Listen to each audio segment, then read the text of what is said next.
गर्मी में गरीब परिवार का ईंट का जुगाड़ू ठंडा घर, फ्रिज और बिस्तर। मैंने कहा ना कि मैं शादी नहीं करूंगी। आप लोग समझते क्यों नहीं है? मैं सिर्फ रोहन से प्यार करती हूँ और उसी से शादी करूंगी।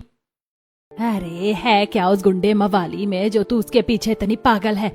जतिन बहुत अच्छा लड़का है, तुझे हमेशा खुश रखेगा। क्यों अपनी जिंदगी बर्बाद करना चाहती है उस गुंडे मवाली के पीछे? अरे किसी का मर्डर करके जेल गया है, ऐसे खूनी के हाथ में अपनी बेटी का हाथ देने से अच्छा है कि मैं उसे छत से धक्का दे दूं। देख प्रेरणा, अगर तू शांति से मंडप में नहीं चली तो मैं और तेरी माँ छत से कूद कर अपनी जान दे देंगे। अब फैसला तेरे हाथों में है, तुझे अपनी डोली उठते हुए देखना है या अपने माँ बाप की अर्थी। आप लोग यही चाहते हैं ना कि मैं शादी करूं, तो मैं तैयार हूँ, लेकिन देखना मैं कभी इस शादी को नहीं निभाऊंगी। प्रेरणा की माँ सुनीता उसे प्यार करती है और अब सीधा मंडप में ले आती है। कुछ देर की रस्मों के बाद आखिरकार प्रेरणा की जतिन से शादी हो जाती है और अब कुछ देर में प्रेरणा अपने ससुराल भी आ जाती है, जहाँ सभी घर वाले मिलकर उसका धूमधाम से गृह प्रवेश करते हैं। प्रेरणा बहू, इस घर में तुम्हारा स्वागत है। अपने आप को कभी इस घर की बहू नहीं बल्कि हमेशा बेटी ही मानना। अब मुझे अपनी देवरानी मिल गई। चलो मैं तुम्हें सबसे पहले पूरा घर दिखाती हूँ। सभी प्रेरणा से बड़े प्यार से पेश आते हैं, तो वहीं प्रेरणा को दूसरे नंबर की जेठानी आयुषी प्रेरणा को सारा घर घुमाने लगती है। ये लोग भले ही मेरे सामने कितना ही अच्छा क्यों ना बन ले, लेकिन ये कभी अपने नहीं होंगे। प्रेरणा एक रोहन नाम के गुंडे लड़के से प्यार करती थी और जब ये बात प्रेरणा के माता पिता को पता चलती है तो वो जबरदस्ती उसकी शादी जतिन नाम के एक शरीफ घर के लड़के से कर देते हैं, जिसके चलते प्रेरणा अपने माता पिता के साथ साथ अपने ससुराल वालों से भी नफरत करने लगती है। इसी तरह 102 दिन गुजर जाते हैं। प्रेरणा, मैं नहाने के लिए जा रहा हूँ, तुम मेरी ब्लू वाली शर्ट निकाल कर प्रेस कर देना। मेरे पास और भी काम है, तुम्हारी नौकरानी नहीं हूँ मैं। प्रेरणा, क्या हुआ? तुम इस तरह से क्यों बातें कर रही हो? भाभी भी तो भैया की शर्ट प्रेस कर देती हैं। वो तुम्हारे भाई की नौकरानी होंगी, लेकिन मैं नहीं हूँ, समझे तुम? शादी के बाद से ही प्रेरणा का ऐसा रूखा बर्ताव देखकर जतिन को काफी अजीब लगता है। तो वहीं आज घर पर, अरे प्रेरणा बहू, तू हमेशा अपने कमरे में ही क्यों रहती है? कभी हमारे साथ भी बाहर आकर बैठ जाया कर। और अब तो तुम्हारी शादी को भी कुछ दिन गुजर गए हैं, तो क्यों ना तुम भी हमारे साथ घर की जिम्मेदारियां संभालो। आयुषी तो अभी पेट से है, तो उससे हम घर का कुछ काम नहीं करवाते। झाड़ू पोछा और नाश्ता वगैरह मैं कर दूंगी, तुम बस रात का खाना बना लेना। और कपड़े तो हफ्ते में एक बार धोते हैं, तो वो हम दोनों मिलकर धो लेंगे। मेरे पास इन फालतू कामों के लिए टाइम नहीं है, आप लोग ही करिए अपना ये काम। प्रेरणा, ये तुम किस तरह से बात कर रही हो? इसी तरह से बात करती हूँ। अगर आप लोगों को इतनी दिक्कत है तो मुझसे बात मत करिए, मुझे भी कोई शौक नहीं है आप लोगों से बात करने का। प्रेरणा बहू, क्या तरीका है बड़ों से बात करने का? क्या तुम्हारे माँ बाप ने तुम्हें यही सिखाया है? प्रेरणा सुषमा की किसी भी बात का कोई जवाब नहीं देती और वापस अपने कमरे में चली जाती है। जब से प्रेरणा इस घर में बहू बनकर आई थी, वो ज्यादा समय अपने कमरे में ही बिताती थी। पति के साथ साथ घर वालों से भी उसकी ठीक से बोलचाल नहीं थी। इसी तरह जब पूरा परिवार खाना खा रहा होता है तो, वैसे तुम दोनों की दुकान का काम कैसा चल रहा है? जो माल लिया था वो बिका या नहीं? अभी तो पुराना माल ही काफी बचा है, बस जल्द से जल्द वो निकले तो नया माल भी फिर लगाए हम। 1-2 लोगों से बात करी है हमने, वो भी माल बिकवाने में हमारी मदद करेंगे। साड़ियों के काफी सारे नए स्टॉक आ गए हैं हमारे पास। मैं तो सोच रहा हूँ कि हम ऑनलाइन भी काम शुरू कर देते हैं, इससे ज्यादा जल्दी बिक्री होगी। अरे जो करना है जल्दी करो तुम लोग। ये नई साड़ी की दुकान मैंने घर गिरवी रखकर शुरू करवाई है। जितनी जल्दी हो सके उतनी जल्दी हमें कर्ज चुकाना है। वैसे खाने पर प्रेरणा बहू नहीं दिख रही है। कमरे में ही पड़ी होगी, सुबह से शाम तक उसके पास काम ही क्या है? और नहीं तो क्या, पता नहीं भाभी हम लोगों से सीधे मुंह बात क्यों नहीं करती। जब देखो उन्हें तो बस बहस का मौका चाहिए। शाम को भी जब मैं बॉल से खेल रहा था तो गलती से चाचा के कमरे में बॉल चली गई थी, और जब मैं उनके कमरे में बॉल लेने गया तो उन्होंने मुझे डांट कर भगा दिया। पता नहीं प्रेरणा को क्या हुआ है, कुछ पूछता हूँ तो उल्टा जवाब देने लगती है। मुझे तो लगता है कि प्रेरणा की शादी जबरदस्ती हुई है। जरूर उसका कहीं कोई चक्कर होगा और उसके घर वालों ने उसकी शादी करवा दी। अब तो भगवान ही जाने क्या सच है क्या झूठ। प्रेरणा के इस तरह के बर्ताव से सभी घर वाले काफी परेशान थे। तो वहीं प्रेरणा का बॉयफ्रेंड रोहन, जो मर्डर के केस में जेल में बंद था, उसके लोग पैसा खिलाकर उसे बाहर निकाल देते हैं। और जब रोहन को प्रेरणा की शादी के बारे में पता चलता है तो, मैं जानता हूँ प्रेरणा की शादी जबरदस्ती करवाई होगी उसके घर वालों ने, वरना मेरी प्रेरणा मुझे छोड़ दे ऐसा हो ही नहीं सकता। सबसे पहले तो उसके ससुराल वालों को ठिकाने लगाता हूँ और फिर मैं करूंगा अपनी प्रेरणा से शादी। रोहन बाहर आते ही प्रेरणा को वापस पाने के लिए प्लान बनाने लगता है। तो वहीं दूसरी तरफ जतिन अपने रिश्ते को सुधारने के लिए पूरी तरह से कोशिश करने लगता है। हो सकता है प्रेरणा तुम इतनी जल्दी शादी न करना चाहती हो, लेकिन अब तो हमारी शादी हो गई है। पति पत्नी ना सही, लेकिन हम दोस्त बनकर तो रह सकते हैं ना। चलो आज मैं तुम्हें तुम्हारी फेवरेट जगह पर घुमाने ले जाता हूँ, उसके बाद हम शॉपिंग भी करेंगे। हाँ हाँ क्यों नहीं, जरूर, मैं भी तैयार होकर आती हूँ। कुछ ज्यादा ही पैसे आ रहे हैं ना इसके पास, अभी बताती हूँ इसे।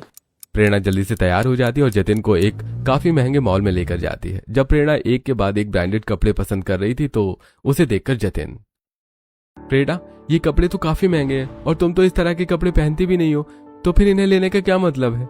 क्या हुआ पतिदेव, क्या अपनी पत्नी पर इतने पैसे नहीं लुटा सकते? अरे जब औकात नहीं थी तो बोला क्यों था? प्रेरणा की ऐसी बातें सुनकर जतिन को काफी दुख होता है और अब वो अपने क्रेडिट कार्ड से प्रेरणा का काफी महंगा बिल पे करता है। प्रेरणा शॉपिंग बैग जतिन को पकड़ाकर वॉशरूम जाती है और जैसे ही वॉशरूम के बाहर आती है तो उसकी मुलाकात रोहन से हो जाती है। तुम यहाँ? लेकिन तुम तो जेल में थे ना, तुम बाहर कब आए और तुम्हें कैसे पता कि मैं यहाँ हूँ? अरे मैं रोहन हूँ रोहन, ज्यादा दिनों तक सरकार की सलाखें मुझे कैद में नहीं रख सकती। तुम्हें क्या लगा कि तुम शादी कर लोगी तो क्या मैं तुम्हारा पीछा छोड़ दूंगा? मेरा यकीन करो, मैं ये शादी नहीं करना चाहती थी और मैं बिल्कुल भी खुश नहीं हूँ। मजबूरी थी ये शादी करना। मैं जानता हूँ, इसीलिए तुम देखती जाओ कि मैं क्या करता हूँ। अब वो पहले की तरह छुप छुप कर बातें करने लगते हैं। तो वहीं इसी बीच रोहन अपने गुंडों को भेजकर रात के अंधेरे का फायदा उठाकर सचिन और पंकज की नई साड़ी की दुकान में आग लगवा देता है, जिससे उनका लाखों का नुकसान हो जाता है। और अगले दिन जब वो सब अपनी जली हुई दुकान देखते हैं तो हे भगवान, ये क्या हो गया? जब कल शाम को निकले थे तब तक तो सब सही था, आसपास तो बिजली का खंभा भी नहीं है, तो ये आग कैसे लगी? घर गिरवी रखकर आप लोगों ने इतना बड़ा काम शुरू किया था, अभी तो घर का कर्ज भी नहीं चुका है और ये सब हो गया। अपने आप को संभालिए पापा जी, अब हम क्या करेंगे? पूरा परिवार काफी ज्यादा परेशान होता है और इसी तरह अब हफ्ता भर गुजर जाता है। बैंक में गया था लोन लेने के लिए, लेकिन वो भी बदले में कुछ सिक्योरिटी मांग रहे हैं। दुकान तो जल गई और घर भी पहले से ही गिरवी है, क्या करें? बस अब देखते जाओ कि मेरा रोहन क्या क्या करता है, अभी तो बस शुरुआत है। इस हादसे से पूरा परिवार अभी ठीक से उभरा भी नहीं था कि वहीं शाम को जब जतिन ऑफिस से घर लौट रहा होता है तो रोहन अपने कुछ गुंडे भिजवाकर जतिन को काफी बुरी तरह से पिटवाता है। जतिन को मारने के बाद वो गुंडे वहां से चले जाते हैं। तो वहीं जब आसपास के लोग जतिन की ऐसी हालत देखते हैं तो उसे फौरन नजदीकी अस्पताल में ले जाते हैं। और जब पूरे परिवार को जतिन के बारे में पता चलता है तो वो सब भागे भागे अस्पताल आते हैं। हे भगवान, ये क्या हो रहा है मेरे परिवार के साथ? पहले हमारी दुकान जल गई, लाखों का नुकसान हो गया, सर पर इतना बड़ा कर्ज आ गया और अब मेरे बेटे के साथ इतना बड़ा हादसा हो गया। डॉक्टर साहब, मेरा बच्चा ठीक तो हो जाएगा ना? देखिए माताजी, पट्टी वगैरह तो कर दी है हमने, बस आप इन्हें टाइम पर दवाई खिला दीजिएगा, कुछ हफ्तों में ये पूरी तरह से ठीक हो जाएंगे। मुझे तो लग रहा है कि किसी ने हमारे परिवार पर काला जादू किया है, वरना एक के बाद एक मुसीबतें। ये किसी काले जादू का नहीं बल्कि मेरे बॉयफ्रेंड का कमाल है। प्रेरणा मन ही मन काफी ज्यादा खुश होती है। तो वहीं इस हादसे के बाद जतिन की नौकरी भी चली जाती है और अब पूरे परिवार के पास पैसे का कोई सोर्स नहीं होता, जिसके चलते कर्ज चुकाने के लिए कमलेश को न चाहते हुए भी घर को बेचने का फैसला करना पड़ता है। कभी सोचा नहीं था कि जिस घर की नींव मैंने अपने हाथों से रखी थी उस घर को बेचना भी होगा। घर और काफी सारा महंगा सामान बेचकर पूरा परिवार अपना कर्ज तो चुका देता है, लेकिन अब उनके पास रहने के लिए सिर्फ एक टीन की छत वाला घर बचता है, जिसमें इस गर्मी में गुजारा करना बेहद मुश्किल था। इस घर में तो सच में काफी ज्यादा गर्मी है, पूरा घर बिल्कुल ईंट की भट्टी की तरह भभक सा रहा है, लेकिन क्या करते, जितने हमारे पास पैसे थे उसमें यही घर हमें किराए पर मिलना था। माँ, यहाँ तो बहुत ज्यादा गर्मी है, मैं इतनी गर्मी में कैसे रहूंगा? ना कूलर है, ना पंखा, ना एसी, मुझे बहुत गर्मी लग रही है। देखो ना, मेरी फेवरेट शर्ट भी पसीने से भीग गई। सभी लोग उस टीन की छत के नीचे बैठे पसीने और गर्मी से परेशान हो रहे होते हैं कि तभी सचिन और पंकज बाहर से आते हैं। पास ही थोड़ी दूर पर एक कंस्ट्रक्शन साइट है, वहां पर मजदूरी का काम मिला है, दिन के 100 रुपए तो आराम से मिल ही जाएंगे।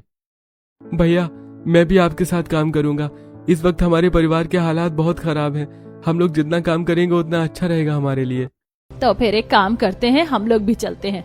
नंदनी बहू, तुम आयुषी बहू और सूरज का ध्यान रखना, बाकी हम लोग भी काम करते हैं। प्रेरणा बहू, अभी घर के हालात तो अच्छे हैं नहीं, तू भी हमारे साथ काम करना। आप लोगों को क्या लगता है कि मैं इस गरीबी में आप लोगों के साथ रहूंगी? तो ये आपकी बहुत बड़ी गलतफहमी है। मैं तो बस यहाँ किसी के आने का इंतजार कर रही हूँ, वो बस आने ही वाला है, उसके आते ही मैं यहाँ से हमेशा हमेशा के लिए चली जाऊंगी। तुम्हारे कहने का मतलब क्या है? साफ साफ बोलो, कौन आने वाला है? इससे पहले जतिन कुछ और कहता कि तभी वहां रोहन आता है और अब दोनों एक दूसरे का हाथ पकड़ लेते हैं। मैं हूँ रोहन, प्रेरणा का प्यार। कुछ वक्त के लिए मैं कहीं चला गया था, इस बीच पीठ पीछे प्रेरणा के घर वालों ने इसकी शादी तुमसे कर दी। तुम्हें क्या लगा कि तुम मेरी प्रेरणा को मुझसे दूर ले जाओगे? आज तुम्हारे परिवार की जो भी हालत है ना, वो सिर्फ मेरी वजह से है। मुझे जो मेरे रोहन से अलग करेगा उसके साथ ऐसा ही होगा, समझे आप लोग? देखो शर्म नहीं आई हमारा हंसता खेलता परिवार उजाड़ते हुए। अगर तुझे इससे ही प्यार था तो बोल देती हमें, हम खुद तुझे इसके पास छोड़ आते। ड्रामा खत्म हो गया हो तो अब मैं जाऊं? मुझे और अपना टाइम वेस्ट नहीं करना। प्रेरणा और रोहन एक दूसरे का हाथ पकड़े ही वहां से चले जाते हैं। भैया आपने कुछ उन्हें बोला क्यों नहीं? उनकी वजह से आज हमारे परिवार की ऐसी हालत है। आप चुप क्यों थे भैया, बोलो। क्या बोलूं मैं काजल, अब कोई शब्द नहीं है मेरे पास बोलने को। जतिन चुपचाप बैठ जाता है तो वहीं परिवार वालों को भी गहरा सदमा लगता है और अब अगले दिन से सभी उस कंस्ट्रक्शन साइट पर मजदूरी करने के लिए जाते हैं। गर्मी में सिर पर मिट्टी ढोकर कई मंजिल ऊपर नीचे ले जाने के चक्कर में उनकी हालत काफी खराब हो जाती है। मैं तो ऊपर से नीचे तक पसीने में नहा गई हूँ, बस अब और काम नहीं होता मुझसे। अरे भाग्यवान, थोड़ी देर के लिए उस कमरे में जाकर बैठ जाते हैं। इस तरफ धूप कम है, थोड़ी देर बैठकर फिर काम शुरू करेंगे। कमलेश और सुषमा गर्मी से परेशान होकर उस ईंट वाले कमरे में जाते हैं जहाँ थोड़ी देर पहले मजदूरों ने उसकी दीवारों को गीला किया था। वहां जाते ही उन्हें एक अजीब सी ठंडक महसूस होने लगती है। ये कमरा इतना ठंडा क्यों हो रहा है? यहाँ तो कहीं आसपास पंखे भी नहीं है और ना ही खिड़की है जिससे ठंडी हवा अंदर आए। अरे बहन, तुम्हें पता नहीं है, जब ईंटों की दीवारों को गीला करते हैं तो उससे ठंडक पैदा होती है। हम मजदूर जब भी गर्मी से परेशान होते हैं तो ऐसे दीवारों को गीला करके बैठ जाते हैं। अनीता नाम के मजदूर की बात सुनकर सुषमा और कमलेश दोनों ही हैरान होते हैं और इसी तरह 1 से 1.5 हफ्ता गुजर जाता है। आप लोग खाना क्यों नहीं खा रहे? वैसे ही गर्मी की वजह से आप लोग कुछ खाते नहीं हैं। भाभी, बाहर काम के वक्त हम थोड़ा बहुत खाना खा भी लेते हैं, लेकिन यहाँ घर पर एक निवाला भी नहीं उतरता गले से। क्या करे, घर में गर्मी इतनी लगती है, वहाँ काम पर तो ईंटों की दीवारों को गीला करके हम आराम से बैठ जाते हैं, लेकिन यहाँ तो ऐसा कुछ भी नहीं है। गर्मी में हम इस घर का 800 रुपए किराया दे रहे हैं। इससे अच्छा तो वही पैसे की बचत करो और ईंट का कमरा बना लो और उसे गीला करके रहो। कम से कम गर्मी से कुछ तो राहत मिलेगी। वैसे आयुषी कह तो ठीक रही है, इन कुछ दिनों में हमें पता तो चल गया कि घर बनता कैसे है। और साइट पर तो काफी सारी छोटी मोटी ईंटें जो काम की नहीं है। अगर हम वहां से थोड़ी ईंटें और सीमेंट लेकर आए तो एक कमरा तो बना ही सकते हैं। पूरा परिवार ऐसा ही करता है और अगले दिन से हर रोज थोड़ी थोड़ी सीमेंट और ईंट लाकर इकट्ठा करने लगता है। हफ्ते भर में ही एक बड़े से कमरे जितने लायक उनके पास सामान इकट्ठा हो जाता है। घर के पीछे का ये हिस्सा लावारिस है, न कोई आता जाता है। एक काम करते हैं, यहीं अपना एक कमरे का घर बना लेते हैं। चलो सब मिलकर अपने घर की नींव रखते हैं। हे भगवान, हमारे इस काम में हमारा साथ देना। अब सभी लोग सामान उठाते हैं और अपने घर की नींव रखना शुरू करते हैं। सभी लोग मिलजुल कर अपना ईंट का घर बना रहे होते हैं तो वहीं आयुषी मंदिर में भगवान से प्रार्थना करते हुए, हे भगवान, आप तो हमारे हालात देख ही रहे हो। हमने एक साथ काफी परेशानियां झेली हैं, बस आप अपना हाथ अब हम पर से कभी मत उठाना। 2 से 3 दिन लगाकर पूरा परिवार मिलकर ईंट का एक बड़ा सा कमरा तैयार कर लेता है और जब वो उसकी दीवारों को अंदर और बाहर की तरफ से पानी से गीला करते हैं तो कुछ ही देर में वो कमरा अंदर से काफी ठंडा हो जाता है। अब कितना ठंडा ठंडा लग रहा है ना, देखो इतनी देर हो गई और मुझे बस थोड़ा सा ही पसीना आया है। पहले से तो काफी राहत है, उस टीन की छत से तो ये जगह लाख गुना बेहतर है। गर्मी से कुछ तो राहत मिली हमारे परिवार को। शुरुआत के कुछ दिनों तक पूरा परिवार हर रोज दीवारों को गीला करके आराम से ठंडक में रह रहा था, लेकिन अब धीरे धीरे बढ़ती गर्मी की वजह से ईंट का ठंडा कमरा भी गर्म हो रहा था। ऐसी हालत में तो मन करता है कि बस एसी चलाकर बैठ जाओ। मुझे तो अब गर्मी बिल्कुल भी बर्दाश्त नहीं हो रही है। मेरा भी गर्मी से कुछ ऐसा ही हाल है। एक काम करते हैं, थोड़ी देर के लिए मोनिका के घर चलते हैं, उसके कूलर में जाकर बैठेंगे तो कुछ तो राहत मिलेगी। आयुषी, नंदिनी, काजल और सूरज पड़ोस में रहने वाली मोनिका के घर जाते हैं और थोड़ी देर के लिए उसके कूलर की ठंडी हवा के सामने बैठ जाते हैं, जिसे देखकर मोनिका, ये लोग कुछ ज्यादा ही सर पर नहीं चढ़ गए हैं। 1-2 बार क्या कूलर की ठंडी हवा में सामने बैठने दिया, ये तो अपना ही समझने लगे। अभी बताती हूँ इन्हें। मोनिका उन लोगों को सबक सिखाने के लिए घर की मेन लाइट बंद कर देती है, जिससे कूलर बंद हो जाता है। कूलर कैसे बंद हो गया? लाइट चली गई क्या? तुम्हें पता ही है कितनी लाइट जाती है। अब मैं तो खुद ही बाहर जाकर बैठ रही हूँ। मोनिका की बात सुनकर पूरा परिवार वहां से जाने लगता है और जैसे वो लोग अपने घर की दहलीज तक पहुंचते हैं तो मोनिका मेन लाइट ऑन करके कूलर चला देती है, जिसकी आवाज उन लोगों के कानों में भी पड़ती है और वो सब समझ जाते हैं। एक दिन काजल सूरज को लेकर बाजार में सब्जी लेने के लिए आई होती है कि तभी सूरज एक खिलौने की दुकान पर रुककर जिद करने लगता है। मुझे एक खिलौना दिलाओ ना। देखो ना, ये छोटा सा लकड़ी का पंखा अपने आप घूम रहा है, मुझे ये चाहिए। ये लकड़ी का पंखा अपने आप कैसे घूम सकता है? कोई बैटरी वगैरह लगी है क्या इसमें? अरे नहीं नहीं बहन जी, इसकी जो पत्तियां हैं ना वो बहुत हल्की हैं, इसलिए जब भी हवा चलती है तो ये अपने आप हिलती हैं और गोल गोल घूमने लगती हैं। सिर्फ 20 रुपए का है, ले जाइए। काजल को उस पंखे को देखकर एक आइडिया आता है और जब वो सूरज को पंखा दिलाकर सीधा घर आती है और सबको वो पंखा दिखाते हुए। देखिए, इस पर जब हवा लगती है तो ये अपने आप घूमता है। अगर हम भी कुछ ऐसा ही बड़ा सा पंखा बना ले तो गर्मी से राहत मिल जाएगी हमें। अपनी जवानी में मैंने लकड़ी का काफी काम किया हुआ है, तो इसे मैं आसानी से बना दूंगा। अब ईंट के घर को और ठंडा करने के लिए कमलेश थोड़ी बहुत लकड़ियां लेकर आता है और उनसे वो एक स्टैंड फैन तैयार करते हुए उसका स्टैंड मोटा और पंखे की पंखुड़ियां पतली होती हैं और वो उसे गेट के पास रख देता है, जिससे जब भी बाहर हवा चलती तो वो पंखा घूमने लगता और अंदर ठंडी हवा आने लगती। हवा तो आ रही है लेकिन ये ज्यादा ठंडी नहीं है। इसे ठंडा करने के लिए कुछ कर नहीं सकते क्या? मेरे पास एक तरकीब है, उससे इस लकड़ी के पंखे के अंदर से बिल्कुल ठंडी ठंडी हवा आएगी। आयुषी पड़ोसी से थोड़ी सी बर्फ मांग कर लाती है और उसे एक प्लेट में रखकर पंखे के सामने ईंट की मदद से उसके सामने ऊंचाई पर रख देती है, जिससे पंखा जैसे ही अंदर की तरफ हवा फेंकता है तो उस बर्फ की वजह से सभी को काफी ठंडी ठंडी हवा आने लगती है। वाह, ऐसा लग रहा है जैसे कूलर चल रहा हो, है ना मम्मी? अब आ रही है ना बिल्कुल ठंडी ठंडी हवा। देखा मेरा कमाल? ऐसी हालत में भी तेरा दिमाग बिल्कुल बुलेट ट्रेन की स्पीड से चल रहा है। बढ़िया है। आराम से ठंडी हवा के सामने बैठकर काफी राहत पाते हैं सब और पूरा परिवार चैन से खाना खाता है। ऐसे ही अब कुछ दिन गुजर जाते हैं। सुषमा पास की दुकान से घर का कुछ राशन लेने गई थी। तभी वो देखती है कि दुकान पर खड़ा एक आदमी जिसके हाथों में काफी सारा सफेद चूना होता है, वो बोलता है, भाई साहब, ले आया मैं आपका 1 किलो चूना। ये लीजिए, लेकिन इतना सारा चूना मंगवाया क्यों आपने? अरे भाई, आपको तो पता है ना आजकल गर्मी कितनी पड़ रही है। पता नहीं खुलकर बारिश कब होगी। गर्मी की वजह से छत अक्सर काफी तपती रहती है, इसलिए इस चूने में छत को लिपाई कर दूंगा और फिर घर के अंदर अपने आप ठंडा होने लगेगा। उस राशन वाले की बात सुनकर सुषमा भी एक दुकान से थोड़ा सा सफेद चूना ले लेती है और अपने बेटे से कहकर अपने उनके घर की छत और बाहरी दीवारों को अच्छे से लिपवा देती है, जिससे अब उनका घर अंदर से और ज्यादा ठंडा हो जाता है। देखा अपनी माँ का कमाल, कर दिया ना घर को ठंडा। माँ, दिमाग तो आपका भी काफी चलता है। चलो अच्छा है, गर्मी से राहत तो मिलती जा रही है हम लोगों को। ऐसे ही अब कुछ दिन और गुजर जाते हैं। कुछ वक्त तो परिवार के लोग आसपास से बर्फ लाकर उस पंखे के सामने रख रहे थे, लेकिन अब बार बार बर्फ मांगने की वजह से कई पड़ोसियों ने बर्फ देने से मना कर दिया था। माँ, आप बर्फ क्यों नहीं ला रही हो? ये पंखा बिल्कुल गर्म हवा फेंक रहा है। बाहर से बर्फ लेंगे तो वो भी तो महंगी आएगी और लाते लाते ही पिघल जाएगी। मैं कुछ देखता हूँ, अगर कहीं से बर्फ का इंतजाम हो तो। इतना कहकर जतिन अब सीधा बाहर चला जाता है कि तभी रास्ते में जतिन की मुलाकात उसके पुराने दोस्त धर्मेश से होती है। अरे जतिन, कैसा है मेरे भाई? बड़े दिनों बाद देखा। और सब ठीक है घर पर? और ये तूने अपनी क्या हालत बना रखी है? धर्मेश के पूछने पर जतिन उसे अपने परिवार के साथ हुए एक के बाद एक हादसे के बारे में बताता है, जिसे सुनकर, अरे ये तो तेरे साथ काफी बुरा हुआ।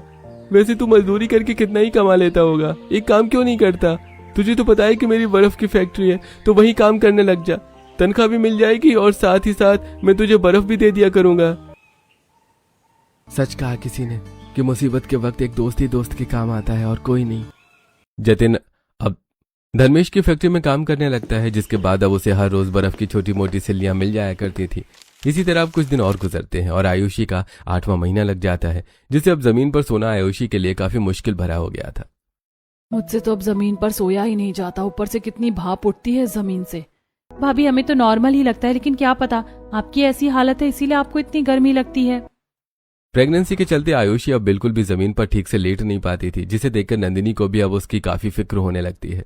तो वहीं शाम में जब नंदिनी आंगन में अपनी पड़ोसन रोशनी के साथ बैठकर सब्जी काट रही थी कि तभी रोशनी के फोन पर एक रील आती है, जिसे देखकर, देख रही हो नंदिनी, आजकल कई सारे लोग पैसे बचाने के लिए इस तरह ईंट का बेड बना देते हैं और उसके ऊपर बिस्तर डाल देते हैं। इस बेड की तो लाखों साल की गारंटी होगी। रोशनी की बात सुनकर नंदिनी के दिमाग की बत्ती जलती है और जब रात में सब घर पर होते हैं तो मैंने आज रोशनी के फोन में एक रील देखी थी, उसमें 2 आदमियों ने ईंट की मदद से बेड बनाया था। अगर हम वैसा ही बेड बना दे तो कैसा रहेगा? आयुषी आराम से सो पाएगी। आप लोगों को जो करना है करिए, लेकिन मुझे इस वक्त नींद की बहुत जरूरत है, वो भी एक अच्छी नींद। सभी लोग मिलकर रविवार का इंतजार करते हैं और अब रविवार के दिन मिलकर सभी एक ईंट का बिस्तर बना देते हैं और उसके अंदर बर्फ भरकर ऊपर एक प्लाईवुड की पतली सी लेयर उस पर बिछा देते हैं, जिससे अब जब आयुषी उस बिस्तर पर लेटती है तो बहू कैसा लग रहा है? थोड़ी बहुत तो ठंडक तुझे मिल ही रही होगी। माँ जी थोड़ी बहुत नहीं बल्कि बहुत मिल रही है। इस पर तो मैं अब आराम से घंटों तक सो सकती हूँ। आयुषी को इतना खुश देखकर सभी लोग काफी खुश होते हैं। गरीबी में कुछ जुगाड़ करके ही सही, लेकिन सभी को गर्मी से थोड़ी थोड़ी राहत मिल रही थी। इसी तरह कुछ दिन और गुजरते हैं और प्रेरणा जो खुशी खुशी अपनी गृहस्थी छोड़कर अपने बॉयफ्रेंड रोहन के साथ गई थी। मैंने कहा ना कि तू घर से बाहर कदम नहीं रखेगी तो नहीं रखेगी। रोहन, तुम्हें हो क्या गया है? तुम कब से इतने पॉजिटिव बन गए? मेरी भी जिंदगी है और मैं इसे अपने हिसाब से जीना चाहती हूँ। अरे अच्छे से पता है मुझे कि तुझे अपने यार से मिलने के लिए जाना है। कह दिया ना मैंने कि तू घर की तैयारी से कहीं बाहर नहीं जाएगी। प्रेरणा रोहन के साथ बिल्कुल भी खुश नहीं थी, लेकिन अब वो चाहकर भी कुछ नहीं कर पा रही थी। ऐसे ही वक्त गुजरता रहता है और ये आप क्या सुबह से करने में लगे हुए हैं? ये क्या बना रहे हैं? मेरे तो कुछ समझ ही नहीं आ रहा। अरे ये मैं कल कबाड़ से कुछ ईंटें लेकर आया था। अब ईंट का घर बना लिया, पंखा हो गया, बिस्तर हो गया, तो सोचा कूलर भी बना ही लेता हूँ। वैसे भी अब कुछ दिनों में बहू की डिलीवरी है। अब हम तो जैसे तैसे गर्मी में गुजारा कर लेते हैं, लेकिन बच्चे को तो ठंडक चाहिए होगी। अच्छा भाई, अब आप ईंट का कूलर बनाइए, मैं भी देखती हूँ कि बिना बिजली के आप कूलर चलाते कैसे हैं। कमलेश ईंटें की मदद से एक कूलर के आकार का स्ट्रक्चर बना देता है और उसके अंदर एक कबाड़ी की दुकान से पुरानी कूलर की मोटर लाकर फिट कर देता है। तो वहीं पास के बिजली के खंभे से तार लेकर उसे मोटर से ज्वाइन कर देता है। अब बस देखते जाओ, इसके अंदर ठंडा पानी और कुछ बर्फ के टुकड़े डालने की कमी है।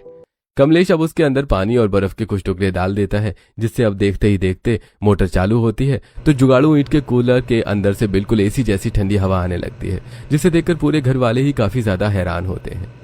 देखा, मैंने तो पहले ही कहा था कि मेरे दादाजी सुपर हीरो हैं, वो कुछ भी कर सकते हैं, क्यों, है ना दादाजी? सूरज की बात को सुनकर सभी लोग हंसने लगते हैं।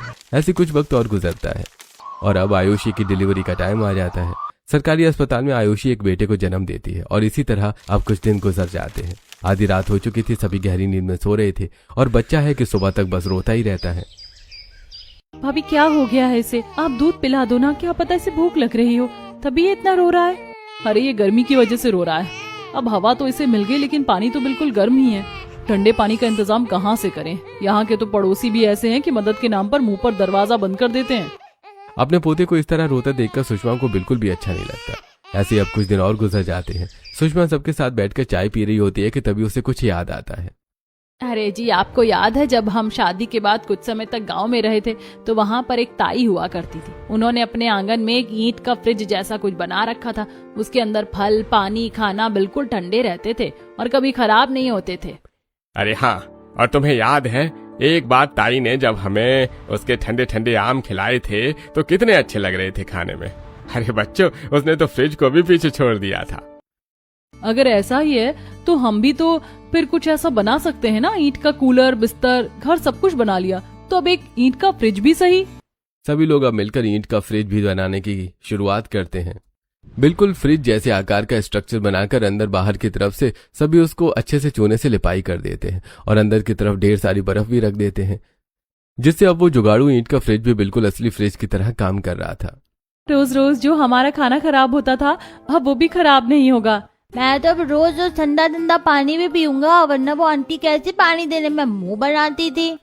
इसी तरह के और भी छोटे मोटे जुगाड़ के साथ पूरा परिवार अपने दिन काट रहा था। तो वहीं आज रोहन प्रेरणा पर हाथ उठा देता है। बस अब बहुत हुआ, आज सिर्फ मुझे थप्पड़ मारा है, कल को ये मुझे जान से भी मार सकता है। मैं यहाँ और नहीं रह सकती। प्रेरणा रात के अंधेरे का फायदा उठाकर रोहन के घर से भागकर अपने घर आ जाती है और अपने माँ बाप के सामने रोते हुए। वो लोग मुझे बहुत परेशान कर दे माँ पापा, मैं क्या बताऊँ आप लोगों को।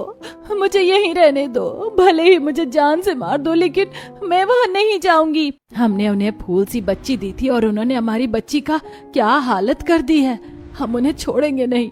नहीं पापा, माँ, आप लोग अभी कुछ मत करना, बस ये बात यहीं खत्म कर दो। प्रेरणा के सामने तो उसके माँ बाप हाँ कर देते हैं, लेकिन अगला दिन होते ही विनोद सबसे पहले प्रेरणा के ससुराल पहुंचता है, जहां जब वो आसपास के लोगों से प्रेरणा के ससुराल वालों के हालातों के बारे में पता करता है तो उन्हें घर बेचना पड़ा, लेकिन अब वो लोग रहते कहाँ हैं और प्रेरणा ने मुझे इस बारे में क्यों नहीं बताया। लोगों से पूछते पूछते विनोद कुछ देर में ही उस परिवार के जुगाड़ू ईंट के घर में जा पहुंचता है और जब वो उन लोगों की ऐसी हालत देखता है तो आप यहाँ क्यों आए हैं? ये जो कुछ भी हुआ है ना, आपकी बेटी की वजह से हुआ है। उसे ही अपने आशिक के साथ रहना था। चले जाइए यहाँ से, वरना हम कुछ उल्टा बोल देंगे। भाई साहब, मुझे नहीं पता था कि मेरी बेटी ने आप लोगों के साथ ये खेल खेला है और वो मेरे सामने इस तरह शरीफ बन रही है। जो भी नुकसान हुआ है उसकी भरपाई मैं करने के लिए तैयार हूँ। हमें आपके एहसान की कोई जरूरत नहीं है। आपकी बेटी ने वैसे ही हम पर बहुत एहसान कर दिए हैं। प्लीज चले जाइए यहाँ से। जतिन विनोद को वापस भेज देता है और अब घर आकर विनोद प्रेरणा को थप्पड़ मारता है। अरे इस कदर गिर सकती है तू, मुझे नहीं पता था। निकल जा मेरे घर से, मेरे घर में तेरे लिए कोई जगह नहीं है। लेकिन पापा, मैं कहाँ जाऊंगी? आप अपनी औलाद के साथ ऐसा कैसे कर सकते हैं? मुझे घर से मत निकालिए। और जो तूने उस परिवार के साथ किया उसका क्या? निकल जा मेरी नजरों के सामने से, इससे पहले कि मैं तुझे मार दूं। प्रेरणा के माँ बाप उसे धक्का देकर बाहर निकाल देते हैं और अब प्रेरणा कहीं की नहीं रहती। तो वहीं दूसरी तरफ आज जतिन की खुशी का कोई ठिकाना नहीं होता। मैंने तो नौकरी से हाथ धोने के बाद उम्मीद छोड़ दी थी कि मेरी कभी किसी कंपनी में नौकरी भी लगेगी, और अब देखो मुझे कितनी बड़ी कंपनी से जॉब का ऑफर आया है।